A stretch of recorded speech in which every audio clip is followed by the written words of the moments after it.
General of the North, Nengqi is another optional boss in Wuchang Fallen Feathers, a towering, armor-clad warrior whose power is matched by his speed and unpredictability.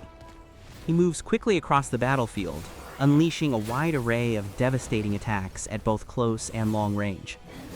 But despite his imposing presence, Nengqi has one fatal weakness, and we're going to exploit it to claim an easy victory over this daunting foe. First, let's start with the build. This time, there's nothing specific to point out, just copy and paste the setup as is. Since we'll mostly rely on light attacks for this boss, the build doesn't need any special tweaks. We'll be using the Lashing Whip, a two-handed sword that's perfect for the task at hand. Pair it with the following benedictions: Backstab Force, Obliterate, Rejuvenation, and Combo Force. If you're missing any of these, don't sweat it. Just slot in whatever alternatives you've got on hand. Under the Temper section, go with Bone Needle and Shadowstone Needles to round things out. Choosing the right armor for this encounter can be tricky. The General of the North unleashes a broad arsenal of attacks, including some that build up frost, fire, and shock status effects, making it hard to commit to a single resistance.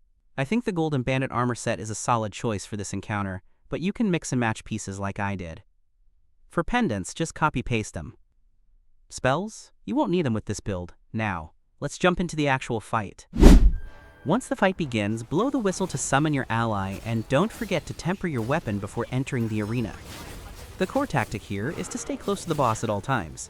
He's absolutely massive, but he moves a lot and uses all the space in this place. But despite his mobility, his attack animations are slow, predictable, and easy to dodge. That's why I highly recommend taking him right at the entrance of the arena. While fighting near a choke point is usually risky, in this case it works perfectly. This tight space keeps you close to the boss and limits his movement, locking him into your slashing range. With this build, your damage output is more than enough to overwhelm the General of the North. Positioning yourself at the entrance of the arena makes it even more effective, allowing you to shut down his ranged attacks completely and keep the pressure on throughout the fight. That's really all there is to it. It might be not so clean, but it is effective and very brutal. So ladies and gentlemen, that wraps up this boss fight guide. If you found it helpful, drop a like, leave a comment to feed the algorithm, and hit subscribe. There's plenty more Wuchang Fallen Feathers content waiting for you on the channel, so feel free to check it out. Thanks for watching. I'll see you in the next one.